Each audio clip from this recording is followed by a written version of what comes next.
We are live. Live, live, live, live.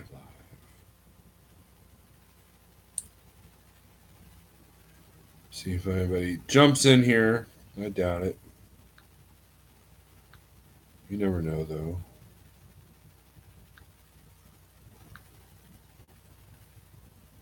Harold Huffman, Pale Rider, Jason Perry, Kumasabi, and Nittany Lion. Greetings from Punta Cana. Punta Cana. Lee, Scott, CPAP, Heath Close, what's up?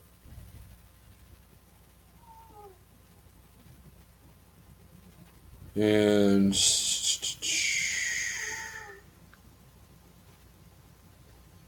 so, what is going on, my friends? We got Kaislyn, Light Bright, Lee, Lost Cause. What's up, guys? It's been a fun filled week for me. I was under the load that never ends. Never ends. So I think the last I left you, I was doing a live feed. Um, the cat's going to start up again. Hold on a second.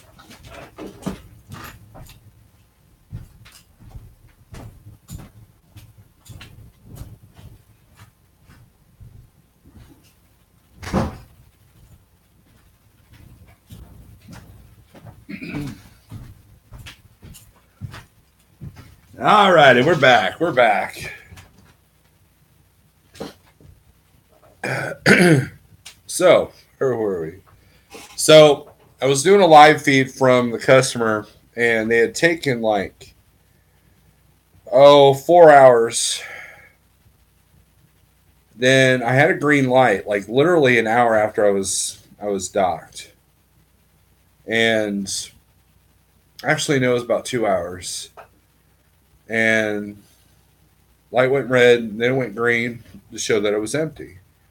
Well, about 2 hours later, they finally get done. They're like, okay, here's how much you owe on the lumper. So I went and paid the lumper fee. And I was like, how long before I get my bills? And she was like, I would just go wait in your truck, which means you're not a priority. So we're waiting, I'm waiting, waiting. Then I see a red light. And they drove into the trailer. I know they were putting the pallet back. That's never a good thing. So another hour passed. I finally get my paperwork, and they said that I was 11 cases over on something that they don't carry. And then I got a shortage of 11 cases of something else that they did order. So obviously the shipper had screwed up. Now, at this point, I'd already made the decision to go home because there was a bunch of paperwork, bunch of number stuff I had to go through, that kind of thing. And um, so I'd already decided to go home. So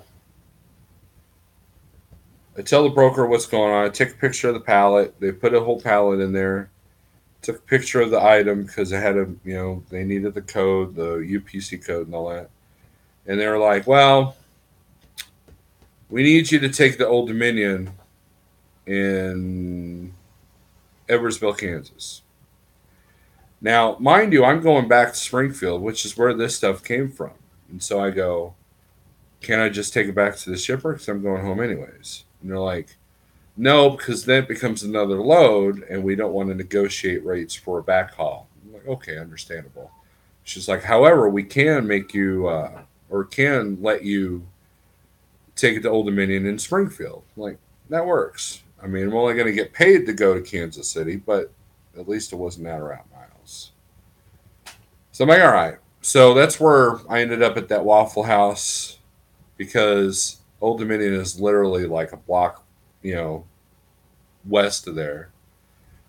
So I spent the night there, delivered that pallet, and then I thought it was over with. I had the bill of lading in my phone since I don't have a printer on my truck, so they printed one for me. They filled it out. Everything was good. They paid me detention for the deal in Olathe.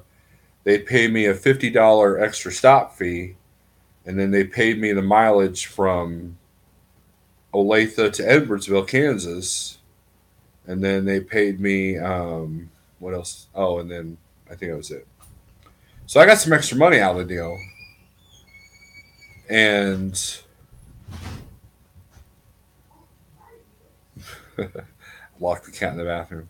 Why did you do that? Because he's annoying me. Oh, So, okay. but you don't have to keep him in there. Well, there's a friend in the bathroom. Okay, so Jeff with your cat. So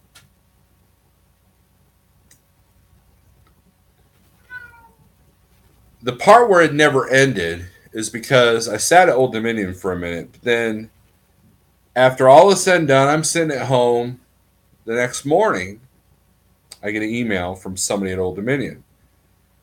Hey, we need the bills from, that's going to take us to Old Dominion back to Springfield. Come on, kitty.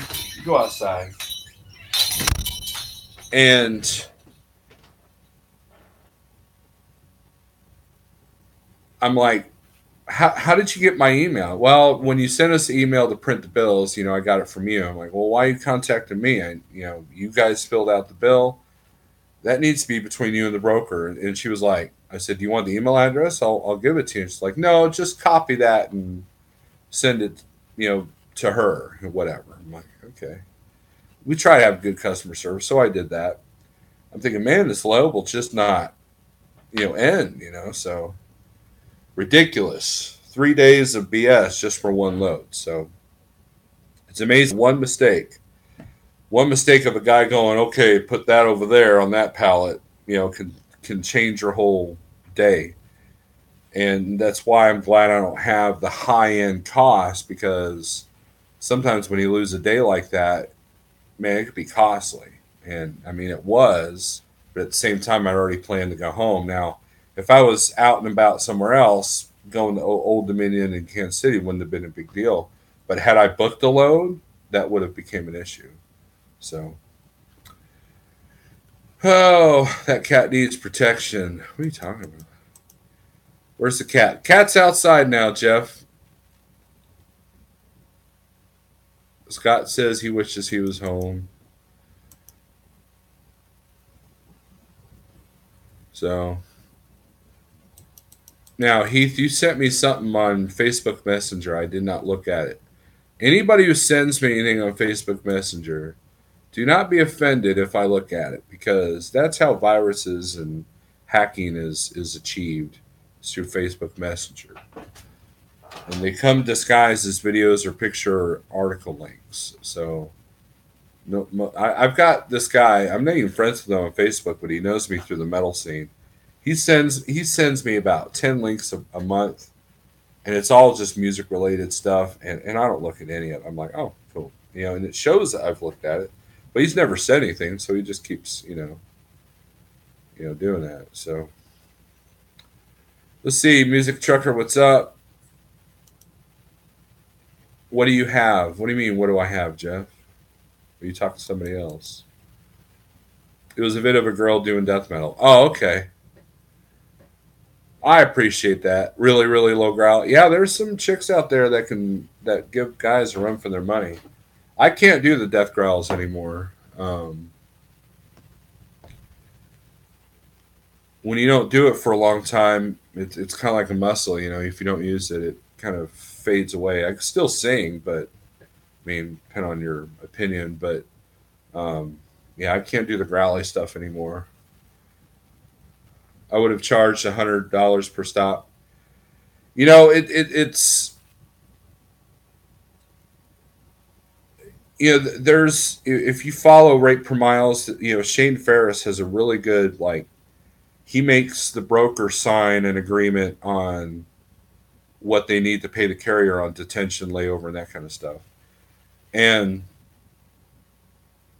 and you got to find the fine line of what works for you. Since I was already going home and they knew that, it was $50 an additional stop. Now, however, if I would have, I feel like I had no negotiation leverage there because originally the stop would have been a 14 miles away kind of stop. And if you book a load or if you bid on a load that has multiple stops, then you can say I want $100 a stop. But I have yet to find anybody that's given $100 a stop. Even Schneider, it's $50. So Thado Polk. No, I'm not at Schneider anymore.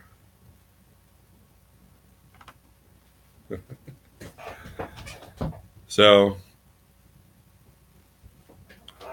oh,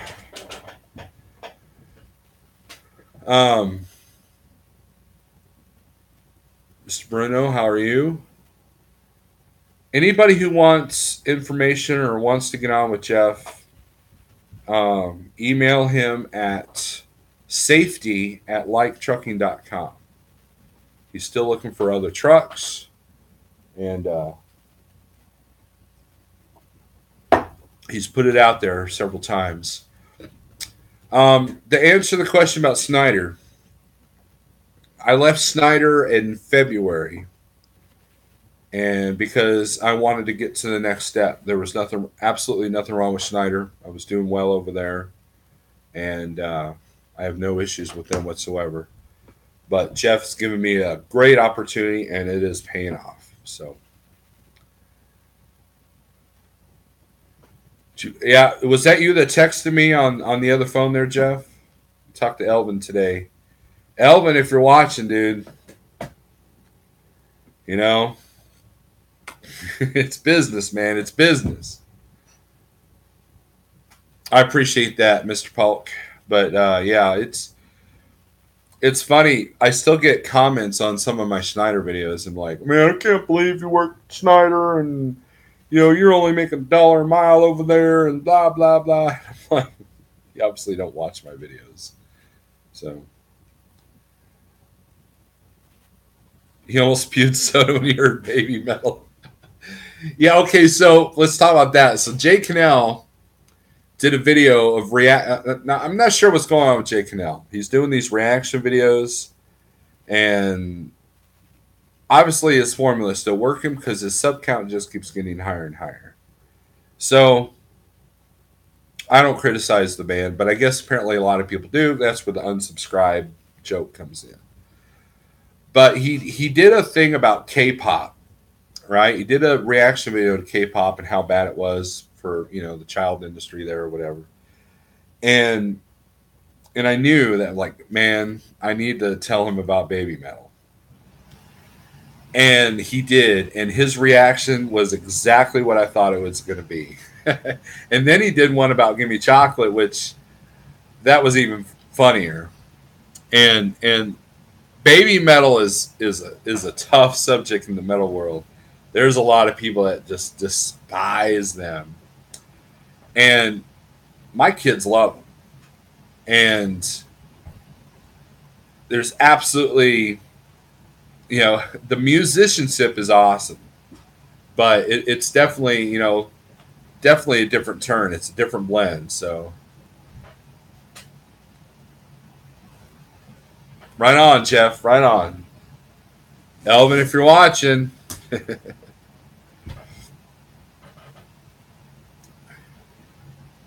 Like trucking requirement, YouTube live streams. LOL. Well, really, there's only 3 of us doing that now. Sean Price hasn't done a video in a while. James does. James is the master. He's the marathon live guy. And then Jeff, Jeff has his thing. His live videos are basically company meetings and company updates with a lot of advice and nuggets thrown in. And then me is, I don't know what I am. I'm kind of the black sheep of the family here. Heath Close, what's Baby Metal? I'll have to send you some links there, Heath. I can't even describe it. Clyde, what's up, man? Hope things are well with you and the Big Orange. Mr. Berger, how's it going? Another person that needs to make a change. So, Carrie Fisher, what's up? But Clyde could come over also. Yeah. Everybody should congratulate Heath. He's the first non Snyder guy to come over. Things are going good here. Hey, Lisa, what's up?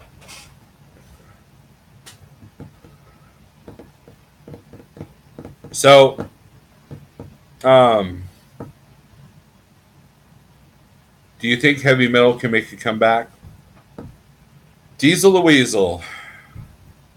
If you look at the top 10 physical album sales, you're going to find that metal's in there.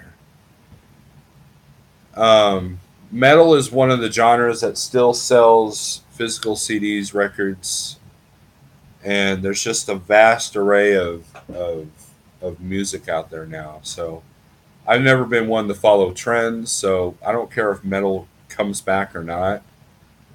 I do what I do. So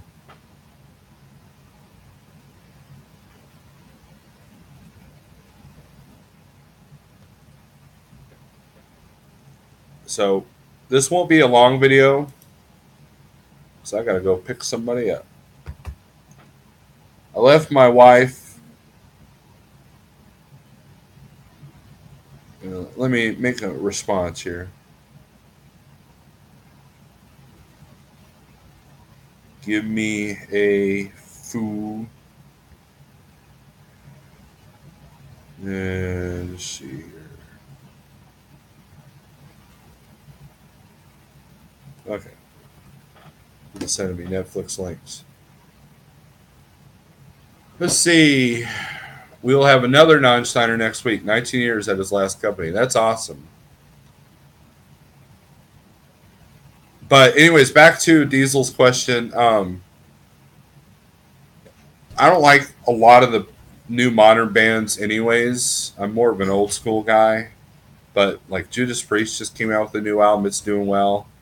Metallica came out with the album a couple of years ago. It's doing well. So it's not a big deal.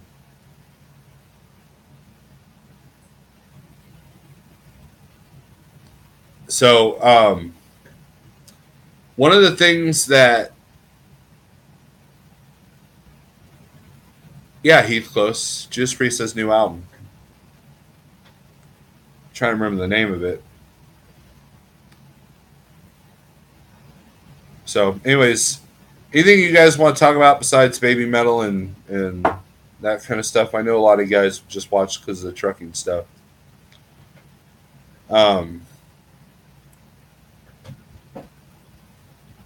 It's really important to know your numbers. I know Jeff had talked about maybe allowing a pay package to where if a contractor wanted to be paid weekly, he could. Because they're used to that structure, they're used to seeing that number, and that's the weird thing about being paid after every load is if you're not keeping track of your numbers, if you're not writing everything down as it's going on, you might sit there and think you're not doing well because you're not seeing that big number, right? And especially when I first started, that was kind of an issue. So as time went on, I keep track of my numbers. I look at my 7 days. I'm like, wow, I actually did really good. And the whole point of these comments is keep track of your numbers because when rates go down like they have, when things get tight, whenever you have 2 days or 1 day that's wasted because of a shipper's mistake, a receiver's mistake, or a broker's mistake, you need to know your numbers. Or if you're in a situation where you're going to deadhead 500 miles to get out of somewhere, you need to know what you're going to need minimally a week or a day or a month, and keeping track of those numbers. Now, if you write these numbers down every single day, then you'll see what you're making, and therefore getting paid after every load, it won't be such a big deal. I love being paid after every load because when I was off for a month because my leg, the most awesome thing is I was paid literally a day later after I finished the first load, and boom, I had money in the bank coming in. There was a steady stream. There wasn't like this whole week of waiting. You know,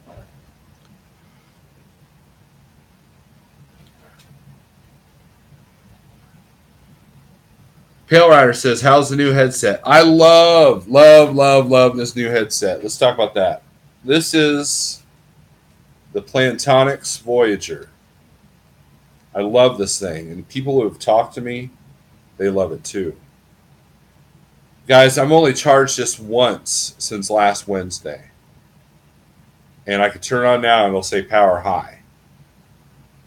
These things are killer. Now, their durability is what I want to test out. Because Blue Tigers, they look cool, they seem cool, but then they don't last more than a year. So, but Plantronics makes pretty good stuff.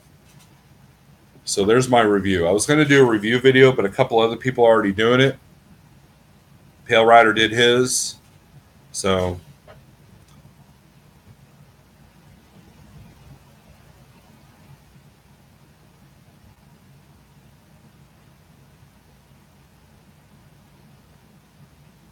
reading the comments here. Steady money is good whenever you have a mishap, need to get cash flow in a hurry. Right. And there's a load I'm taking to Pennsylvania. What? You're going to Pennsylvania? Yep. Why am I taking that load? Because this particular broker helps me out quite a bit. They gave me a fair market rate for a load from a shipper here in Springfield that I wanted to get my foot in the door. And if they can keep me steady with this freight, as long as it's going to places I like, then it could be another good contact. Big Rich talked about having relationships and how some don't matter. And what he was talking about was, don't sit there and do a crap rate for a broker because you're not going to appreciate it. That is understandable. But what happens is you develop a repertoire with the broker. Like the ones that I use out of Springfield, they know that I give them good service. So I have a little bit of leverage when I negotiate my rates. And if they don't have my rate, then I don't do their load. They understand that. They know that I'm not going to sit there and do something way below market value. Where that comes in handy is consistency. Let's think about this, okay? When I was at the Blue Star, it was feast or famine. I did really good on some weeks and then really horrible on others. And what I lacked was consistency. If you looked at my calendar with my loads, it looked like an EKG, up and down, up and down, up and down. I could not get consistency to save my life. Now, I went to Schneider, where the rates were supposedly lower on the surface, but they really weren't. Jeff kind of proved that point. And I got consistency because of the 24-hour drop and hook, don't deal with the agents kind of freight. And that consistency was enabled me to improve my business. Because, if you look at the stock market, you can buy these stocks that have a high return, but then the next day they could drop. And whereas, like, if you invest in the right stocks, they're just kind of a steady incline. And that's what was going on in Schneider. So, in a lot of ways, it does you no good to make $4 a mile one week and then sit the next. And I know a guy that used to run from Columbus, Ohio to Dallas, Texas, okay? Or not Dallas, St. Louis. Okay. He would take a really good, this was a Landstar driver. He took a really good load, pay and load, usually $2.50, $3 a mile from St. Louis to Kansas or Columbus. And then from Columbus, he would wait, and he had to be home. He had to be back home in St. Louis. That was his thing. And he would just go back home.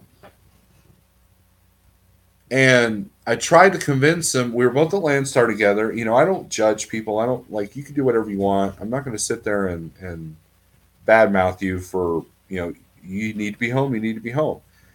And so if he couldn't find the load that went directly back to St. Louis within, 50 miles, he would just deadhead home. And what was happening is now that $3 mile freight was now $1.50 mile. Because the $3 times 65%, and then you cut that in half because he was deadheading home with no backhaul. And his thing was, I don't haul cheap freight. I'm not going to move that truck for less than $3 a mile. But in reality, he was doing it for $1.50. Well, it's easy to make $1.50 at Schneider, and I tried to convince him that, like, dude, if you're going to run for $1.50 a mile, net, you might as well do it at Schneider and get that backhaul back to St. Louis. And he didn't agree with me.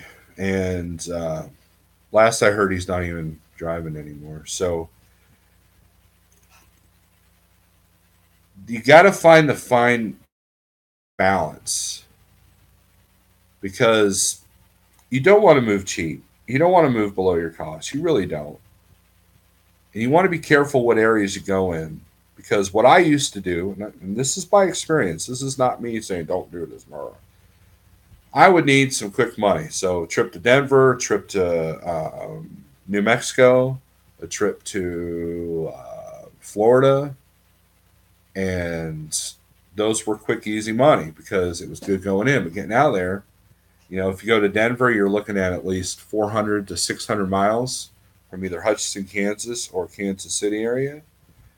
Florida, we all know what Florida's like. And, parts of Texas like Amarillo, El Paso was always a dead end area, especially if you want to go east.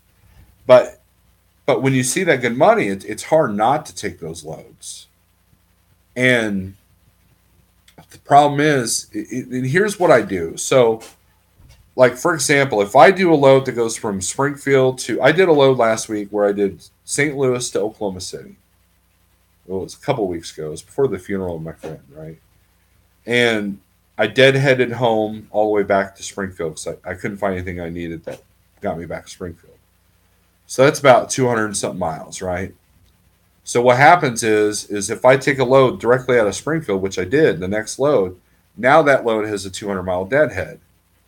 So I had to look at the costs or the rate per mile and make sure it was above my cost, make sure I got a decent paying load. In other words, the next load had to pay pretty good to alleviate the deadhead, because a lot of guys say, well, I negotiate my deadhead. Well, the problem with that is, and here's what I ran into in Henderson, Kentucky. There was a load I was looking at. It was 100 miles away.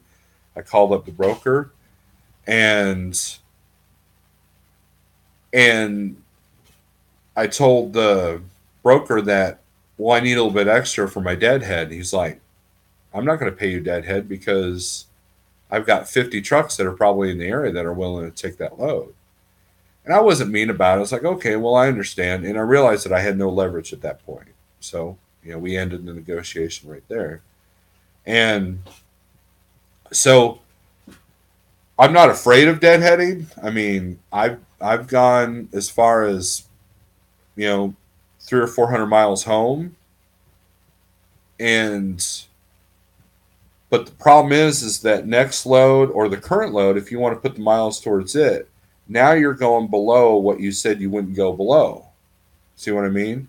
So if you have to get out of somewhere cheap, I usually pick the light loads or something I know, or at least something that does half the deadhead. So if I'm saying in a place where instead of deadheading 1,000 miles home, I'll find something. Okay, I don't like anything 200 miles away. I don't like anything 300 miles away. Okay, I'll pick this load that's 400 miles away. Go pick it up, and then half my deadhead is paid for. You know what I mean?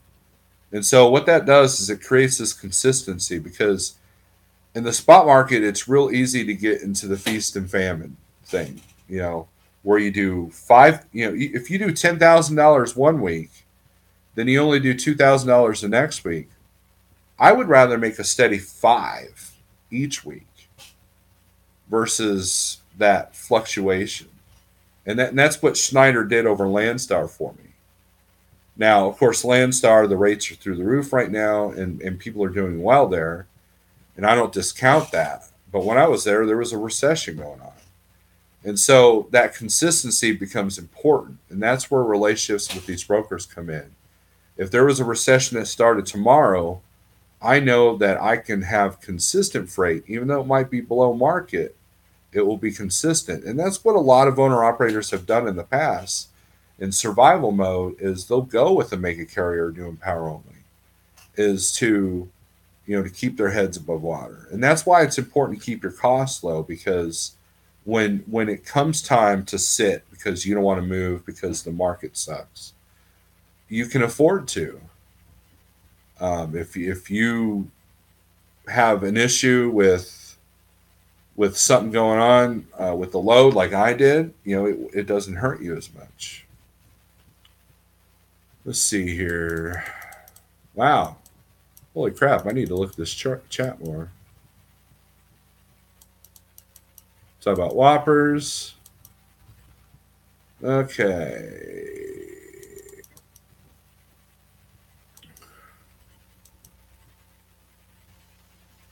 Anyone keep track of miles per gallon for DEF? Sun Chaser? No. Usually, I think 20 gallons usually lasts for about 3,000 miles. But the best way to deal with DEF is to fill it up, top it up every time or every other time because if you get some bad DEF, and it happens a lot, you want to only get you only get a little bit. So if you top it off every time, that's the best way to do it. Let's see.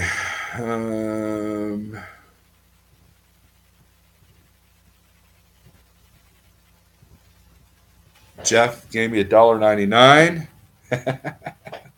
Kaisling gave me $4.99. $1.15 a gallon for DEF. That's good, Sean. Lots of people do not understand what the math is showing you. It's difficult to see the relationship. And then some people don't keep up with everything it costs, so the numbers aren't even close.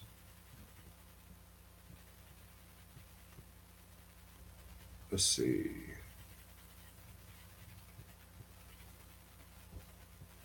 Big Rich, what's up?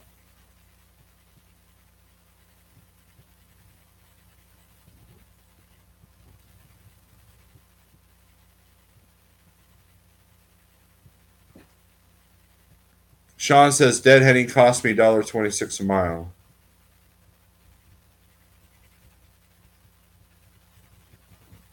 But anyways, it's sometimes consistency. Sometimes there's criticism that Jeff has said that sometimes my Achilles heel can be because I like doing stuff that I'm familiar with. The main reason why I do a lot of that because I know what to expect. I know how the broker that I use coming out of Springfield. I know how they handle com checks. I know how a lot of the places that they go to because I've been doing it for years. I haven't dealt with a lot of the pitfalls that some of the other guys have. Now Monday I'm doing something new, going to somewhere I've never been before, hauling a product that I've had, and I know the shipper, but I know the broker. I know how they're going to handle things. But sometimes when you know what you're getting into, you know where you're going, you know what you're doing, you can be more efficient. If you know that that particular customer lets you in despite what the appointment time says, that could help you book some loads a little bit tighter. You know, and there's something to be said about consistency.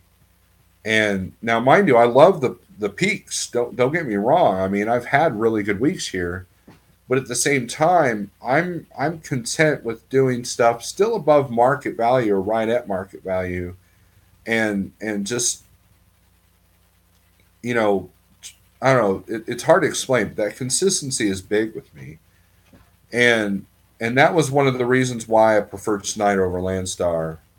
And there's a lot of people that thought I was nuts for switching, and then there are a lot of people that went from Schneider to Landstar. Like, why'd you ever leave? And I said, well, it was a different situation, and when you're first starting out, that consistency becomes important.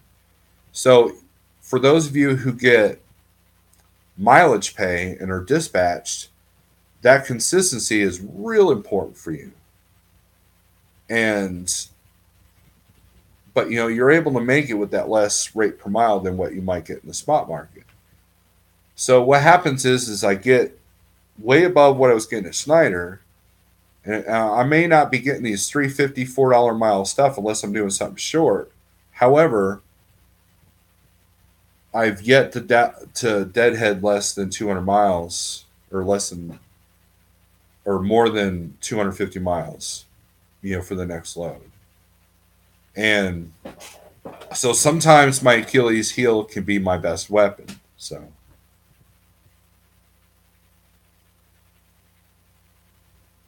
it takes time and research. I'm in a loop, 10K 1 week, 4 or 5K 2 week. Then you're set up to start over both weeks, 4,600 miles. If you believe that, good, you're golden. If not, new plan needed.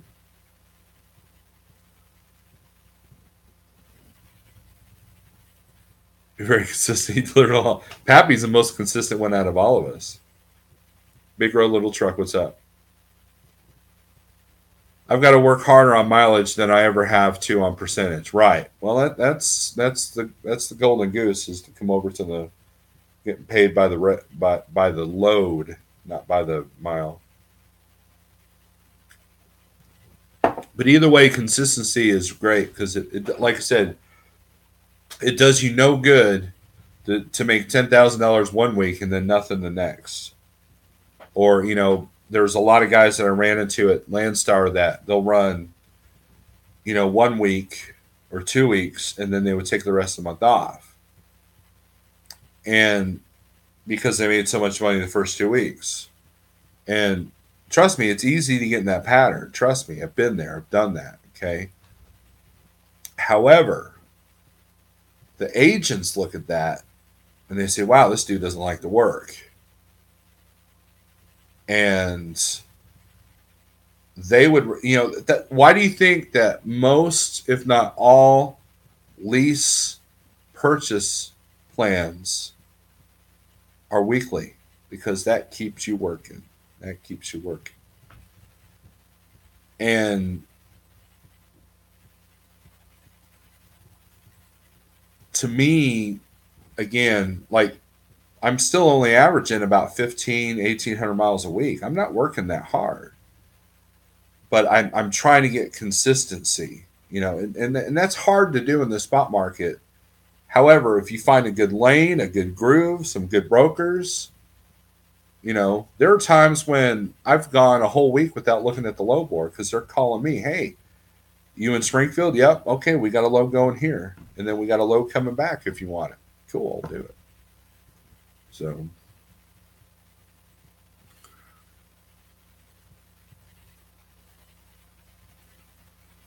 Hazelton's going to Arizona. I love it out there in Arizona. Asian My Show, good to see you in here.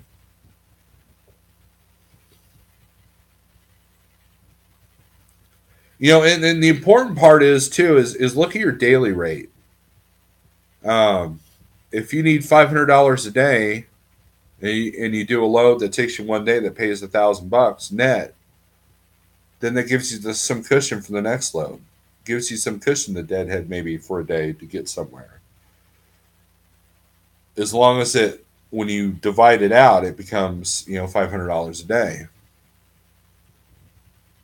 Miss Blackbeard, what's up? So,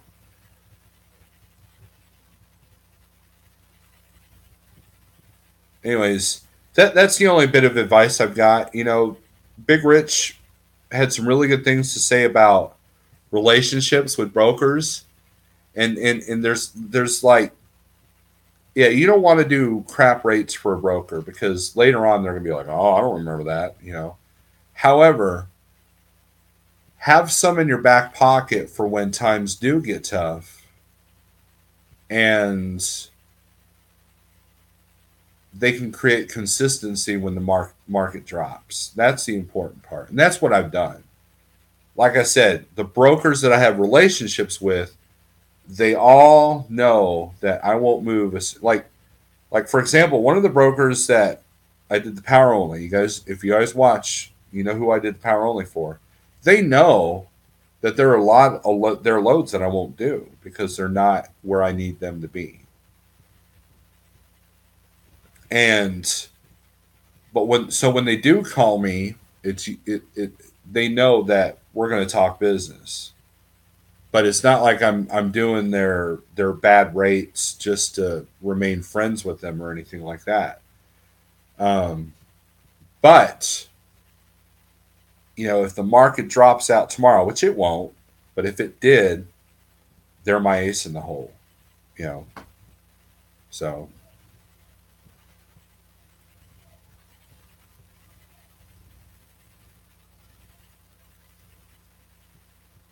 someone give me a thumbs down. Asian Mind Show. I have some haters. Um, People think that I don't know what I'm talking about, which depends on your perspective, I guess. Um, doesn't bother me at all. So I can't see the thumbs down even from this screen. I see thumbs up. I see how many people are in here, and I got thumbs up. So the thumbs down might be my wife. She's waiting for me to go pick her up. So we went to the fair today, and every year there's a fair. It's not the state fair, but it's the county fair around here, and we went there. My son got kind of tired of it, so we went home and left the girls there. So, did I get a turkey leg? No. Produce is kicking now. Big money from Arizona to Michigan. That's cool.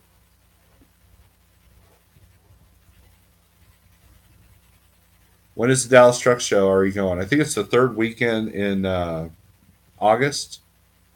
And yes, I should be going.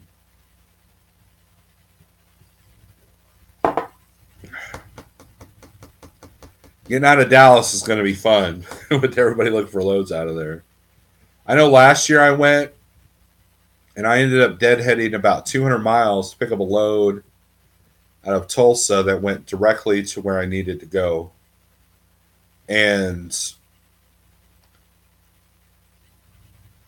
I think after all the deadhead that I did before I picked up in Tulsa, like I think I delivered in Harrisonville, then I went back home to Springfield, and then I deadheaded all the way to Tulsa.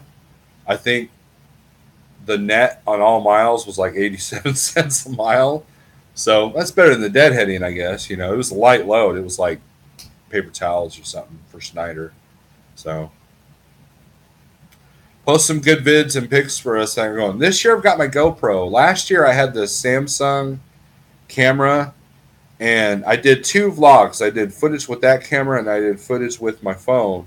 The stuff with the phone is all up there on YouTube. But the other stuff I end up deleting it. With this year I've got the GoPro, so and I'll have better shoes this year. Last year I bought new shoes. They were the cheap $30 shoes at Walmart, and that was a huge mistake because my fat butt, my legs hurt. And thank God for the 73 lounge because it gave me a comfortable place to sit most of the time. So I don't know what we're going to do this year. Your vid of the G Baths show was pretty darn good. Well, thank you, Big Road. It's really weird because Pale Rider's got a really good vlog or video of that. Um, and I guess Big Rig Videos shared it. And so, what? Big Rich. Um, I've got like over 8,000 views on it. It kind of blows my mind because it's so boring to me that even I can't watch it all the way through. Snowlord says has to stay running so you can pull that lawsuit I slapped on him for touching my butt. We should do a collaboration, brother. I would love my subs to go to you. Well, I appreciate that, my show. But yeah, the plans are to be there, barring any unforeseen incident, family wise and truck wise, or if my dumbass self, hurts my leg again. So, but anyways, all right, guys, we are going to end this video. Thanks for watching, and you know, I'm not an expert. For my haters, keep hating. I don't know why. I don't care. you know, it's amazing to me how people get upset. Like everybody's just obsessed with this Ike Stevens thing, and you know what? It's amusing to me because I don't know. It's just weird. The internet. Like we all have our opinions of things, right? And the internet makes us go, I need to tell the whole world about how mad I am about the color of somebody's truck or that someone, crossed the street the wrong way, that kind of thing. And I'm like, just there's too much anger out there, man. It really is. I don't get it. I don't get it at all. There's a really good video I shared on Facebook, guys, about the word smile. Okay. There's a lesson in there. And there's too many people that watch the internet, watch these videos, watch YouTube, watch Facebook, and they just get upset about the littlest things. Because in the end, there's nothing you can do. There's nothing you can do to change it. Ike is still going to be Ike. Will is still going to be Will. I'm still going to be who I am. Jeff does his thing. Big Rich does his thing. And if there's something you don't like about all these channels, then you don't watch them. Plain and simple. And how many times do people make something famous by putting it on Facebook or YouTube going, look at this. This is horrible. Look at this. Here's a link to their website. That's how horrible they are because I'm going to promote them and put their website up and make them trend. All you're doing is helping them. You put up a pizza party video. Hey, Gear Grabber, what's up?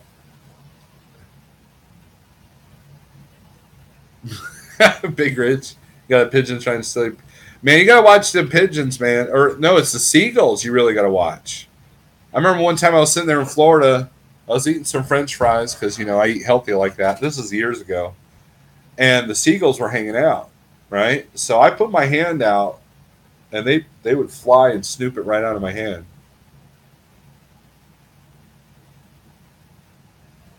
I appreciate that, Lost Cause. Rich, thanks for the super chat, you guys. I like that little method. Hey, if you hate my video, give me a super chat, and maybe if I get paid enough, I won't do videos anymore.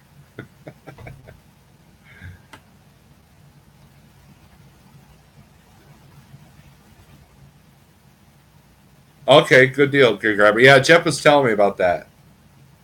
I've been pushing him hard, man. I've been pushing him hard, Gear Grabber. When you got a guy that's got 10 years, million miles with one company, nothing on his record, man, that's a valuable person to have on your team. And he follows Jeff's plan to the T on the short haul stuff, at the Snyder stuff, and then where he's at now. So I think he's, I was right about Harold, wasn't I? I'm the one who pushed Harold to get over here. And I was right about him. He's one of our top earners. If you hate my videos, ask your mama to tell me to stop. She may be able to convince me during. Big Rich. You almost made me read that out loud.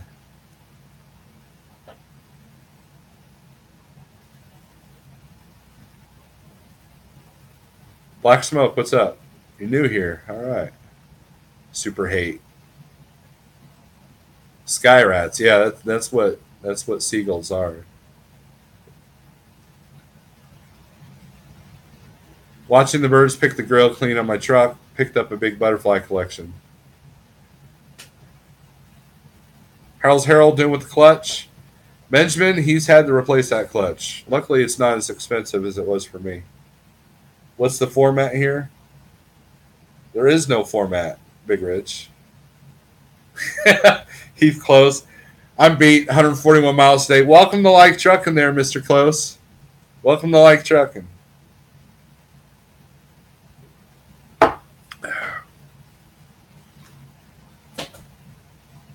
That's the beauty of working the spot market. You can make $1,000 a day. Might be 100 miles, might be 300. Sometimes it's 500, but you can get 1,000 either way. Who the hell is the bearded Big Rich? Are you okay?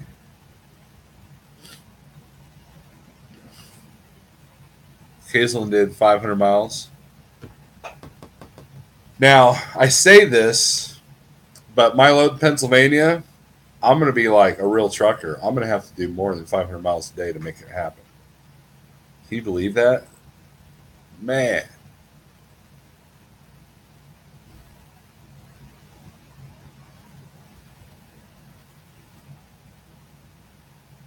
He did 700.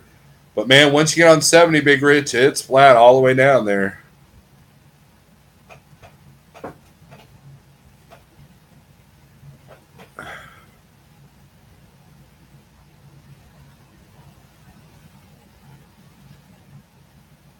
So, anyways, whether you're doing 100 miles, 600 miles, be safe. Remember, consistency and net is key into being profitable and keeping your costs low. And keep track of those numbers, because if you don't, sometimes you think something's going on that's not, and sometimes there's something going on that you don't even know about.